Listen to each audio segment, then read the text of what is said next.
Salamat po, Pastor. Parati po kayong pumupunta sa amin. Bumisita sa amin. Kaya, dalangin ko lang po, Panginoon, na si Pastor at si Pastora na lagi silang malakas. Kung ano man yung mararamdaman nila, ang Lord ang nakakaalam. Bibigyan kayo ng kaligtasan at kagalingan. Ang kalakasan na kay Lord pa rin. Kaya thank you po sa inyong dalawa.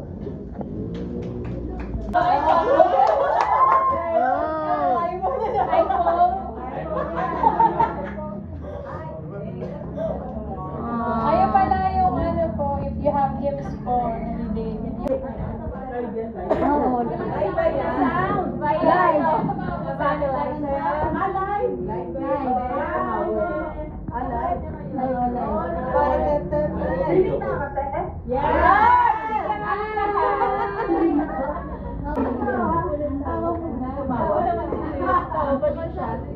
Ano po, ang message ko po sa inyo po. Una po sa lahat, nagpapasalamat po. Isa kami nadadalhin sa inyo to agapay.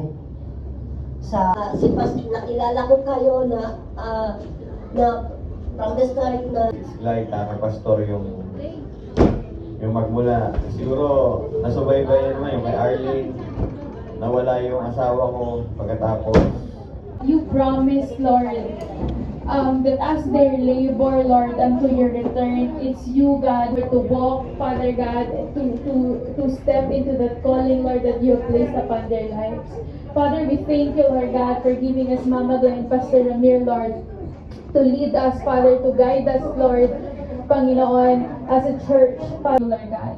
Father, how you have continued, Lord God, to provide for them, Lord, to guide them, Lord God, how you continue, Lord God, to be faithful, Lord, sa buhay nila at sa buhay ng pamilya nila, Panginoon. Na-witness namin, Lord, kung gaano mo din sila, Lord. Salita mo, Panginoon, pakilala ka, Lord, hindi lang sa syudad na ito, Panginoon, kundi sa ibang lugar.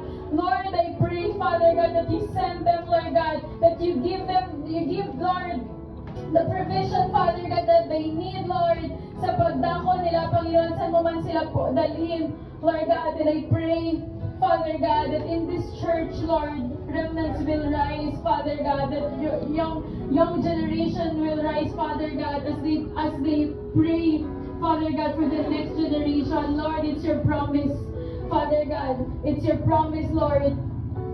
It's your promise, oh God, that it's you who will build this church, Father God. It's not by your own strength, it's not by your own might, but it's by the Spirit of the Lord. We thank you for your presence, we thank you for their lives, oh God. Continue to bless them, Lord, and may they enjoy your presence, Lord, all the days of their lives, Father God.